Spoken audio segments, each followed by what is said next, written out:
আমাকে ছেড়ে ছেড়ে খাচ্ছ? আমি তো বললাম দাঁড়াও আমি আসবো, তাহলে প্যাকেটটা কাটিও। তুমি ওয়েট করতে পারছো না এইটুকুও। এই যে গাইস চলে এসেছি।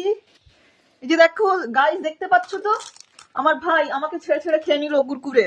আমি বললাম যে একটু দাঁড়াও, আমি একটু লিপস্টিকটা লাগিয়ে আসি, এ শুনলো না, কিন্তু ওয়েট করলো না। এই কি, তো প্রায় শেষ করে দিয়েছে। দেখো গাইস, দেখো শেষ করে দিয়েছে। আমার জন্য কিছু রাখলো না, দু এক পিস হয়তো আছে।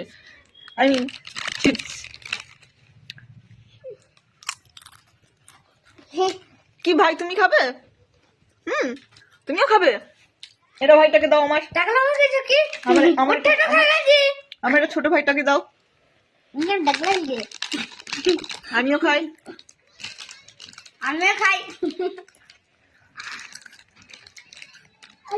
কত খাবে তুমি?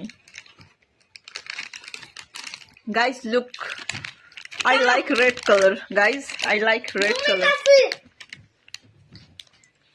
খুব সুন্দর লাগে আমাকে, কিন্তু এই কালারটা ভীষণ ভীষণ ভীষণ ভালো লাগে। কারণ এই কালারটা ভালো লাগে, প্যাকেটের কালারটা, তাই কিন্তু এই রেড কালারের জন্য আমাকে কিন্তু এই চিপসটাও ভালো লাগছে। মানে গাইস অনেকের থাকে না, যেমন মোটু পাতলু দেখতে পাও, ঠিক আছে, তাদের নামে ইন্টারেস্ট থাকে মোটু পাতলু, সে খেতে যেমনি থাকুক। গাইস ঠিক তেমনই আমাকে কিন্তু এই প্যাকেটটা ভালো লাগে, ঠিক আছে, রেড কালারটা ভালো লাগে, তার জন্য কিন্তু খেতে যেমনই থাকুক আমাকে ওইটা ভালো লাগছে। একটা সাইকোলজি।